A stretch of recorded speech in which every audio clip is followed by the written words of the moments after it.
Hi. The NTS-1 MK2 is KORG's follow-up to its popular original synth and multi-effects gadget. It has a more powerful processor. It's based on a different and more powerful SDK. It has a better keyboard, more oscillator options and more effects, and a new built-in sequencer. In this video, I'll take a detailed look at what's new compared to the original, and pros and cons compared to the competition, as well as give you a few tips to make the most of it. Before I start, a quick disclosure: KORG sent me the NTS-1 MK2. Other than that, no money changed hands. They have no say over the content of this video and don't get to see it before it's published. This channel is funded mainly by viewers who subscribe to exclusive content and book updates on Patreon, YouTube Premium and ads, and price check affiliate links in the description, which help the channel regardless of the product you choose to buy.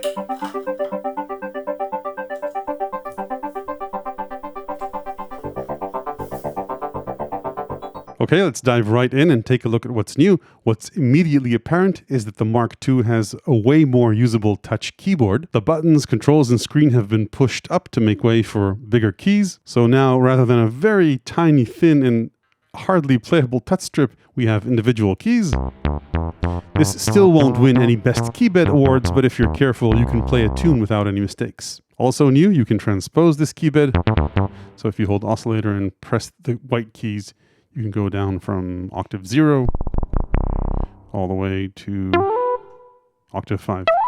This keybed, by the way, supports multi-touch. None of the synths are polyphonic, at least not the bundled ones. Maybe someone will develop a polyphonic synth plugin. So you can't play chords, but chords are sent out both USB and the MIDI out jack. Speaking of which, there's a new MIDI out port that we didn't have on the original NTS-1. Also regarding MIDI output, it not only sends MIDI notes, but also MIDI CCs, actually double byte MIDI CCs, depending on which page you're on. All of these send out CC commands. The next thing that's new is this button and the 8-step sequencer that comes along with it. A short press acts as a start-stop, and then you can, of course, fiddle with any parameters you want as it's running.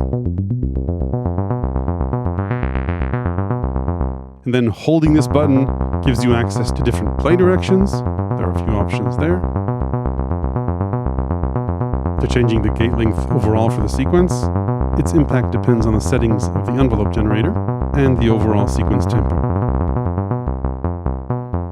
If you long press the sequence button, you get into sequence edit mode. You'll see the LED here blink, and there are a few things you can do. You can press sequence and ARP to delete the sequence, and just start pressing keys to create a sequence, and it'll stop after 8 steps. So that's our pattern. Then if you like, let's go into here. You can go step by step in edit mode, and per step, change the length of the step or make it into a tie and edit the velocity.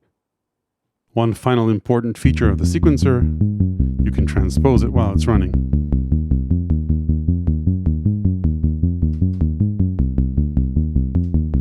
Next up, there's a new oscillator. So this, like the original NTS-1, comes with the saw, triangle wave, square, and VPM, FM, and then a new oscillator called noise. This one lets you morph between just regular noise, plain old noise, and noise that's filtered through a peak filter with variable resonance. So you morph between the two, and you can sort of somewhat play this noise with the keyboard. I say sort of because this doesn't track chromatically. I don't know if it's just because this is a pre-production unit or that's just the way it's going to be. I think it would be nice if this tracked the keyboard, but if not, I guess you could still look at it as a microtonal exploration tool or a way to synthesize percussive sounds. And then beside the noise oscillator, the NTS-1 MK2 also comes with the waves oscillator. Now this, unlike the built-in oscillators, is programmed as a user oscillator or as a plug-in oscillator, meaning that rather than having just 2 parameters, say like the square has pulse width and a sub-oscillator, the user or SDK-based oscillators can have a bunch of parameters, and you access those by holding the oscillator button and turning this the type knob.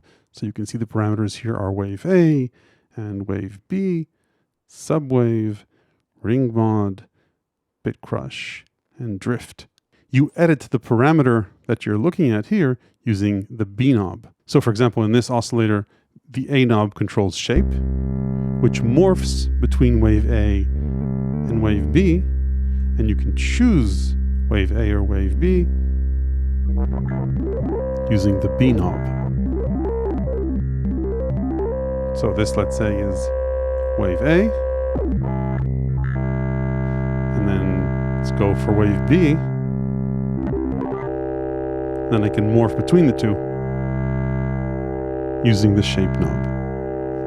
The oscillator LFO, by the way, which you access by long pressing this, and you'll see LFO here, applies to the shape control here as well. So you can control its frequency and its direction to either pitch or shape. Let's point it to shape. And now shape is being modulated by the LFO.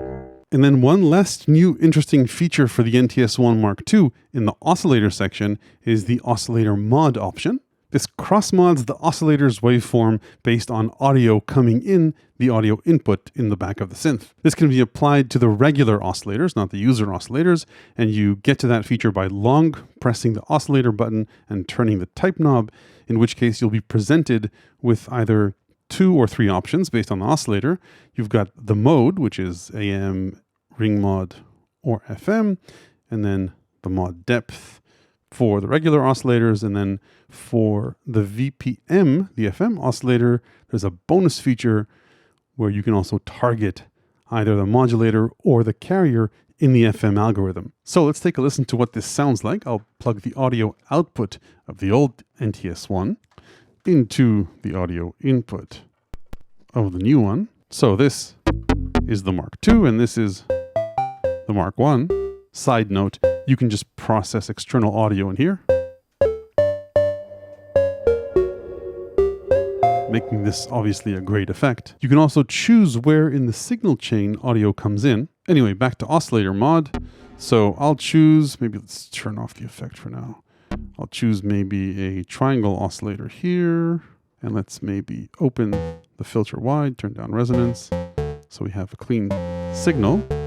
So this is the regular triangle, and then if we hold the oscillator button and turn on, let's say FM mode, and I'll open the envelope generator in here, so it sends out a constant signal, you'll see it's not audible now. And if I go into depth or level, we get a nice FM effect where the modulator is an external oscillator and the carrier is any one of the internal oscillators. So that's FM, and let's do AM.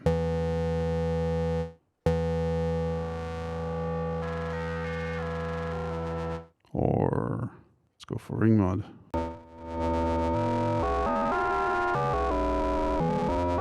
So that's oscillator mod, and the idea is obviously to get creative with this. Maybe you run drum beats through this or latch the arpeggiator and see what happens. So plenty of opportunity for fun there.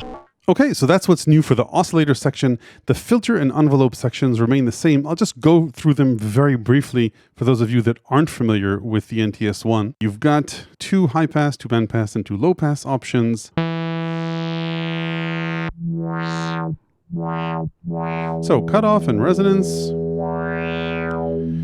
And then if you hold this button, you get access to a filter envelope, which can go either down or up. So nice and simple filter section. The envelope generator also remains the same as in the original NTS-1. You've got a few envelope types with attack and release control for each of them, including a looping envelope,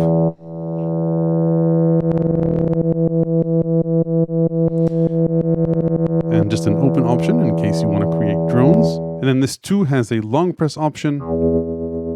This gives you access to a dedicated tremolo LFO or tremolo effect. And then we move on to the effects, each of which have been enhanced in their own way. All the old mod effects are here. A chorus, nice stereo chorus, ensemble option, phaser, flanger, and then the new ones are soft clip, hard clip, and fuzz. Now just to make things easier to control, I programmed the filter cutoff and resonance here.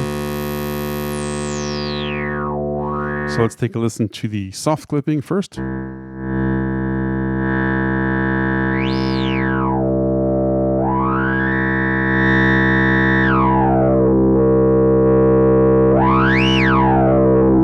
Let's try the hard clipping.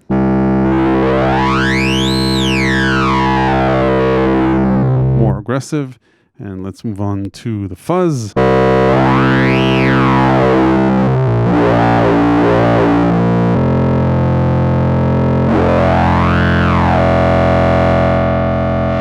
Really nice distortions here.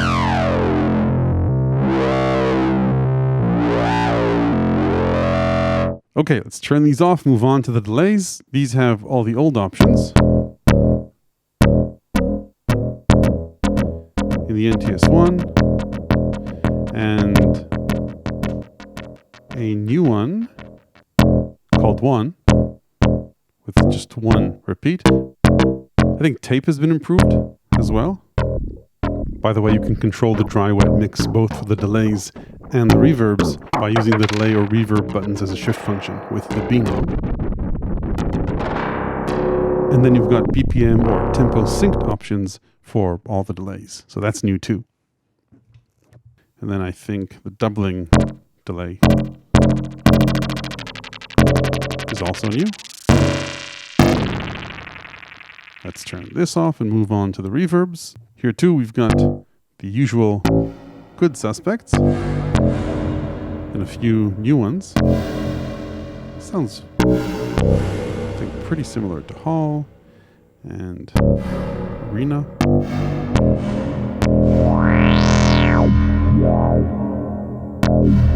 So Arena sounds nice. Then there's Plate. We had that before. Room, I think, is new.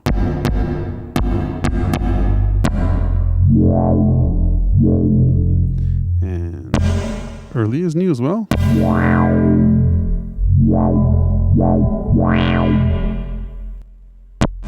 We had Space before. We had Riser and Sub, and Horror's a new one.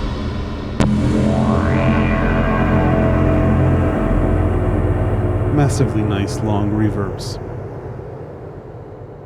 Moving on, connectivity has changed a bit. I already discussed the new MIDI out jack, TRS A, and the USB port is now C instead of micro USB. The audio output is in the back, which is good if you're using this in a setup, less so if you're jamming just with this on its own. With headphones, the headphones output used to be up front. Then beside that, you've got analog sync in and out, a MIDI input, which we had previously as well, and volume control is on the front instead of on the back. In terms of build, this is PCB based, so it's not as strong as, say, metal or hardened plastic. Assembling the Mark II is a bit easier than the Mark I because you don't have to deal with sticking this strip on. These are printed on the PCB. Other than that, it's the same. The scariest part is breaking the PCB or fear of losing the small screws. And 24 screws later, the Mark II is done. If you do it really slowly and carefully, it shouldn't take more than 20 minutes. So that's what's new in terms of features that I could feel and touch on the review unit. Beside that, one of the main things that makes the NTS-1 special is its SDK. KORG are also releasing an SDK for the Mark II, but the Mark II SDK isn't backwards compatible with the existing NTS-1 plugins. So a bit of background for those of you not familiar with this SDK business. A few years ago, KORG did something no other mass manufacturer has. They created a line of synths, the Prolog, Minilog XD, and the NTS-1 that supported installing third-party oscillator and effects plugins. Not only that, they opened up the platform in a way where developers didn't have to get KORG's permission or certification to develop these plugins. And indeed, quite a few developers released dozens of both free and paid plugins for this platform. KORG later did the same thing with their Drumlog Drum Machine SDK. Now with the NTS-1 Mark II, KORG is releasing the next generation of its log SDK based on a more modern hardware platform. As of the making of this video, the SDK isn't out, so I don't have all the details of exactly how much more capable this new generation is in terms of memory and power, but I'll add that to the description when I do. What I do know now is that this new SDK is not backwards compatible with neither the old log synth SDK nor the drumlog SDKs, meaning that developers will need to port the old plugins to this new platform before they can run on it. Once those are available for the Mark II, you can use KORG's librarian software to transfer the oscillator plugins and the effect plugins onto the Mark II. I don't have access to this software, but I'm told by KORG you'll also be able to save machine states, kind of like presets, on the software. Externally, you can't save presets on board. This feature wasn't available for testing as of the making of this video, but I'll let you know how it works in the description once I have access to it. One thing that hasn't changed is the arpeggiator. You latch it with a long press, and you can choose the number of notes that are strummed, tempo, and then the interval. Octaves, major chord, sus chord, augmented, minor, and diminished. A very basic and simple arpeggiator. A couple of things I wish they would add. First, it's still an interval arpeggiator that transposes, so it'll play the same intervals, just transpose them based on the note that you press. It would be nice to play a chord and have that arpeggiated. And the second thing I think they need to fix is that when it's latched and you want to transpose it, the pattern should stay in sync. Right now the timing is reset, so you need to make an effort to get the timing just right. So that's what's new with the NTS-1 Mark II. Before I head out to the pros and cons, a few tips and ideas to make the most out of it, and these also apply to the old NTS-1.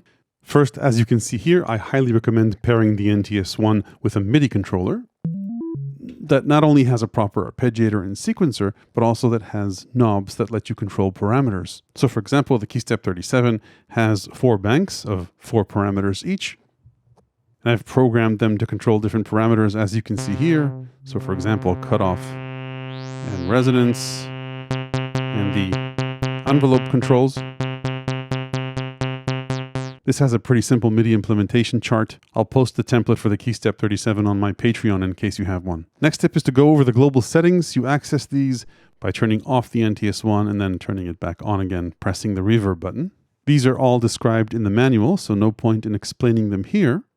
I'll just say that by default, mine was set to not receive MIDI messages, which you definitely want if you want to control it with an external controller. And don't forget to press the ARP button when you're done to save the settings. Next tip, if you're planning on powering the NTS-1 Mark II or the original with your computer, especially if you plan to use the software to manage presets here, you'll probably get nasty ground loop noise. To solve this problem, run the audio through a ground loop eliminator. I'll put a link to the one I use in the description. Next tip, if your MIDI controller has a regular 5-pin MIDI output, you'll want to buy a TRS Type A dongle. It doesn't come with one. And then final tip is explore third-party plugins when those are made available. Now, the problem is KORG, at least as of yet, doesn't have a central repository of all of these. I had a chat with SignVibes, who makes a ton of log plugins, and he says he plans to support this new SDK, so that's one. And for others, I hereby volunteer the comments section of this video. If you know of a good third-party plugin, or even if you make one, feel free to use the comment section of this video for shameless self-promotion. Don't worry if your comment doesn't show up immediately. YouTube sometimes blocks links. I go over comments daily and I'll approve these links. And then when I see these, I'll also copy-paste them into the description. Okay, let's talk about pros and cons for the NTS-1 Mark II. On the pros side, I think it's an excellent low-cost effects box, even without using third-party plugins, and I think the chorus delays and reverbs sound great, and the new distortion and fuzz effects add a lot of color that the NTS-1 didn't have previously. Then beside that, it's a basic but respectable monosynth with plenty of synthesis options even if you don't load up third-party plugins, and it might get more interesting when those show up, and then the new sequencer and touch keybed make this much more usable. On the cons side, it's a bummer that the NTS-1 Mark II isn't backwards compatible with with the Mark I plugins. Then further on the cons side, while the effects are top-notch, it is ultimately a monosynth, and the sequencer and arpeggiator features are very basic. Also, you can't save any presets on the device if you come up with a nice oscillator, filter, effects, sequence combo. Hopefully the librarian will help with that a bit. And then finally on the hardware side, this can't be battery powered unless you use an external power bank, and the PCB style build isn't as sturdy as, say, an effects pedal, so I would think of some sort of padding or case before throwing this into a bag. Beside that, I have firmware requests. Since the knobs are pots and not encoders, parameters jump as you swap different pages. It would be nice to have a scale option in the settings. Beside that, like I mentioned earlier, it would be nice if the arpeggiator would stay in sync as you transposed it. And since the keybed supports multi-touch, it would be nice if you could program arpeggiator patterns directly on the keybed as opposed to just using the pre-programmed ones. So that's it for the NTS-1 Mark II. If you liked the insights in this video, there are plenty more in my ever-expanding book of electronic music ideas, tips, and tricks, available to the people who support this channel on Patreon. Hit like if this was useful, ring the YouTube bell below if you want to make sure you don't miss the next one. Thanks for watching.